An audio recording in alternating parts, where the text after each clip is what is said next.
ये कहानी है जग्गी पकौड़े वाले की। जग्गी की पत्नी सीमा और जग्गी दोनों मिलकर पकौड़े बेचा करते हैं। जग्गी के पकौड़े लोगों के बीच काफी प्रसिद्ध हैं।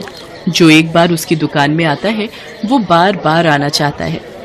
पकौड़े खा लो, पकौड़े, गर्मा गर्म पकौड़े, प्याज के पकौड़े, आलू के पकौड़े, मिर्ची के पकौड़े। एक बार खाओगे बार बार आओगे।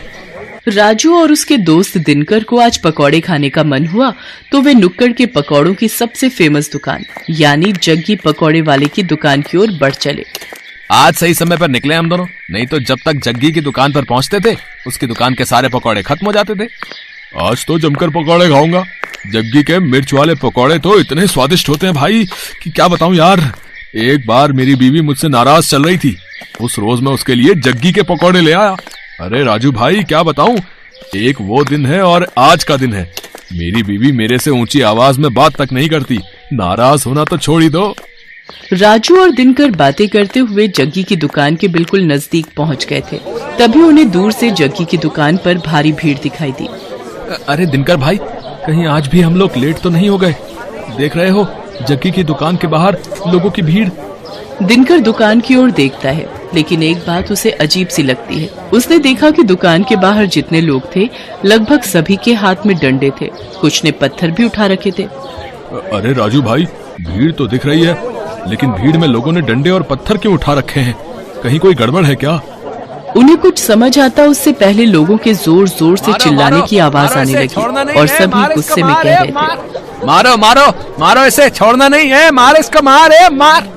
उसके बाद दिनकर और राजू ने देखा कि वहाँ खड़ी भीड़ जग्गी को दुकान से खींचकर बाहर निकाल रही है। बाहर निकल। आज हम तुम्हें तुम्हारी हरकतों की वो सजा देंगे कि तू जिंदगी भर याद रखेगा। ये कहकर भीड़ में खड़े एक आदमी ने डंडे का जोर का प्रहार जग्गी पर किया। जग्गी दर्द से कराहने लगा। उसके बाद तो कई लोग डंडे से उसे मारने लगे। उसके सिर से खून निकलने लगा। वो लोगों के आगे हाथ जोड़कर माफी मांगने लगा। छोड़ दीजिए मुझे। तुम्हें छोड़ दूं? हैं? तुम्हारे जैसे बेशर्म पकौड़े वाले को छोड़ना मतलब तुम्हें गलत काम करने की छूट देना। ये कहकर भीड़ में से ही एक आदमी ने अपने हाथ में लिया पत्थर उठाया और उसकी ओर तान दिया। ये देखकर जग्गी दुकान से निकलकर तेजी से भागने लगा। ये लोग तो मेरी जान ही ले लेंगे, मुझे किसी भी तरह यहाँ से निकलना होगा। जग्गी आगे आगे भाग रहा था और गुस्साई भीड़ उसके पीछे। राजू और दिनकर को अभी भी समझ नहीं आ रहा था कि आखिर ऐसा क्या हो गया कि लोग जग्गी के पीछे पड़े हैं। लोग उसे बेशर्म पकौड़े वाला क्यों कह रहे हैं? लोगों के इस तरह जग्गी पर भड़कने का कारण समझने के लिए कुछ समय पीछे जाना पड़ेगा। 410, 430, 490, 500, आज की कमाई 500। अगर इसी तरह कमाई होती रही तो तेरे लिए चांदी की पायल बनवा दूंगा। अजी मुझे पायल वायल नहीं चाहिए। क्यों, क्या हुआ? हमेशा तो गहने की रट लगाए रहती है। हाँ गहने मुझे चाहिए, लेकिन ईमानदारी के पैसे से। अरे तो मैं कौन सा स्मगलिंग कर रहा हूँ, ईमानदारी से ही तो पैसे कमा रहा हूँ। देखिए जी, ये आपको भी पता है आप कैसे पैसे कमा रहे हैं। पकौड़ों को बनाने के लिए आप क्या करते हैं? अगर किसी को पता लग गया ना तो फिर बवाल हो जाएगा, कोई आपको छोड़ेगा नहीं।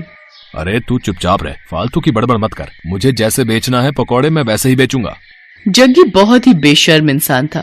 वो पकौड़े तो बेचता था लेकिन बहुत ही गंदे तरीके से। वो पकौड़े के गोलों को पहले अपने गंदे बगल के तले दबाता और फिर पकौड़ियां तलता। उसे ये सब करने में बहुत मजा आता था। ये हो गए पकौड़े के गोले तैयार। अब इसे दबाता हूँ अपने गंदे बदबूदार बगल के तले। ये लो, ये दब गया। अब इसे डालता हूँ कढ़ाई में।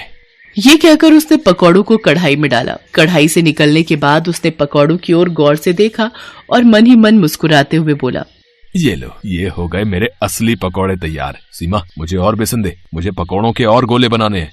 सीमा अपने पति को हर दिन ये गंदी हरकत करते देखती और उसे टोकती, लेकिन वो अपनी बेशर्मी से बाज नहीं आता था।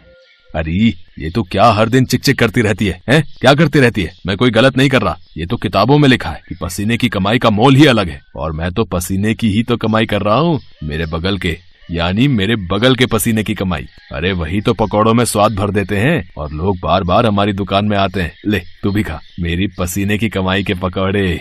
मुझे नहीं खाने आपके पकौड़े, लेकिन मैं अब भी कह रही हूँ आप ये बेशर्मी छोड़ दीजिए, नहीं तो ये एक दिन आप पर ही भारी पड़ेगी। लेकिन जग्गी पर अपनी बीवी की बातों का कोई प्रभाव नहीं पड़ता। वो अपनी बेशर्मी जारी रखता और अपने ग्राहकों को जो उस पर इतना विश्वास करते थे उन्हें पसीने से सने गंदे पकौड़े देता। समय इसी तरह बीत रहा था और जग्गी की बेशर्मी भी जारी थी। इस बीच सीमा गर्भवती हो गई। सीमा बहुत खुश थी। जग्गी भी ये खबर सुनकर बहुत खुश था। वाह सीमा वाह, देख रही हो भगवान की कृपा कैसे भर भर कर बरस रही है हम पर।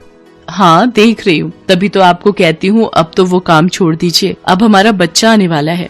अरे तो फिर से शुरू हो गई, तुझे क्या दिक्कत है? क्या दिक्कत है मेरी तरक्की से? कभी कभी तो लगता है कि तुम मेरी सबसे बड़ी दुश्मन है। एक बार फिर से जग्गी ने अपनी पत्नी सीमा को चुप करा दिया और अपनी बेशर्मी में लगा रहा। लेकिन वो कहते हैं ना कि गलत काम कितनी भी चतुराई से आप करें, एक न एक दिन आपका भेद खुल जाता है और फिर उसके बाद आपको उन सारे पुराने गुनाहों का भी हिसाब देना होता है जो आपने किया होता है। एक दिन की बात है, जग्गी पकौड़े बनाने के लिए पकौड़ों के गोलों को अपने बगल के नीचे दबा रहा था और धीरे धीरे कढ़ाई में डाल रहा था। तभी दूर खड़े एक आदमी की नजर उसकी इस हरकत पर गई। अरे ये पकौड़ी वाला जग्गी क्या कर रहा है भाई? है? अरे छी छी छी छी छी, मुझे तो उल्टी आ रही है इसकी इस हरकत को देखकर। उसने चुपके से जग्गी का वीडियो बना लिया और फिर उसकी दुकान पर गया। ओए जग्गी, तू तो बड़ा बेशर्म है? तुम्हारे ग्राहक तुम पर इतना भरोसा करते हैं और तू उन्हें गंदे पकौड़े खिलाता है? गंदे पकौड़े? ये आप क्या कह रहे हैं भाई? ज्यादा भोले मत बन और सच सच बता, तू पकौड़ों को तलने से पहले उसे अपने बगल के नीचे दबाता है ना? छी छी छी छी, ये आप क्या कह रहे हैं साहब? भला ऐसा कौन करता है? मैं तो पूरी सफाई से अपना काम करता हूँ। क्यों सीमा, बताना साहब को। सीमा ने जग्गी की बात का कोई जवाब नहीं दिया, बस अपना सिर नीचे झुका लिया। वो ग्राहक समझ गया कि जग्गी इस तरह उसकी बातों को नहीं मानेगा। उसने जो वीडियो बनाया था वो वीडियो उसने लोगों को भेजना शुरू कर दिया। जिसने भी उस वीडियो को देखा उसे उबकाई आने लगी। छी छी छी, बाप रे, मैंने भी तो इसके यहाँ के पकोड़े खाए थे। वो ऐसे पकोड़े बनाता है? इस तरह से तो वो लोगों की सेहत से खिलवाड़ कर रहा है। वो वीडियो 1 से 10, 10 से 100 और 100 से फिर लाखों लोगों तक पहुंचकर वायरल हो गया। उस वीडियो को देखकर सभी को बहुत गुस्सा आया और गुस्से में वे सभी जग्गी की दुकान पर डंडे और ईंट पत्थर लेकर पहुंच गए।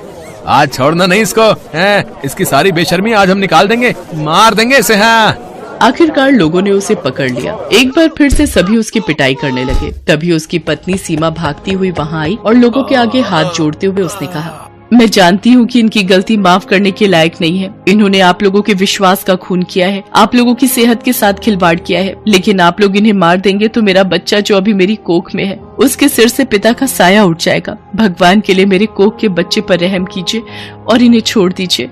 एक गर्भवती औरत की गिड़गिड़ाहट को सुनकर लोगों का दिल पसीज गया और उन्होंने इस वादे के साथ जग्गी की जान बख्शी कि भाई कान खोल के सुन लो, हम तुम्हें छोड़ तो रहे, लेकिन अब कभी इस तरह और इस जगह पकौड़े ये नहीं बेचेगा, इसे ये जगह छोड़नी होगी। सीमा ने उनसे वादा किया। जग्गी को वो जगह छोड़नी पड़ी। जग्गी को बार बार उसकी गलतियों के लिए आगाह किया जा रहा था, लेकिन वो अपनी आदत से बाज नहीं आ रहा था और एक दिन उसी आदत के कारण न सिर्फ उसकी जान पर बनाई बल्कि उसे अपनी वो जगह भी छोड़नी पड़ी जहाँ उसकी दुकान बहुत चलती थी। आज जग्गी जहाँ भी अपनी दुकान लगाने की कोशिश करता है उसके पुराने कर्म उसकी राह में आ जाते हैं। अब उसे अपनी करनी पर बहुत दुख होता है, लेकिन वो कहते हैं ना कि अब पछताए होत क्या जब चिड़िया चुग गई खेत। Best buddies. Hello friends. Thanks for watching this video. अगर आपको ये वीडियो पसंद आया है तो प्लीज लाइक, सब्सक्राइब, कमेंट्स करें इस वीडियो पर और हाँ, शेयर करना भी ना भूलें। और भी मजेदार वीडियो देखने के लिए नीचे दिए गए बेल आइकॉन को दबाएं। देखते रहिए बेस्ट बडीज।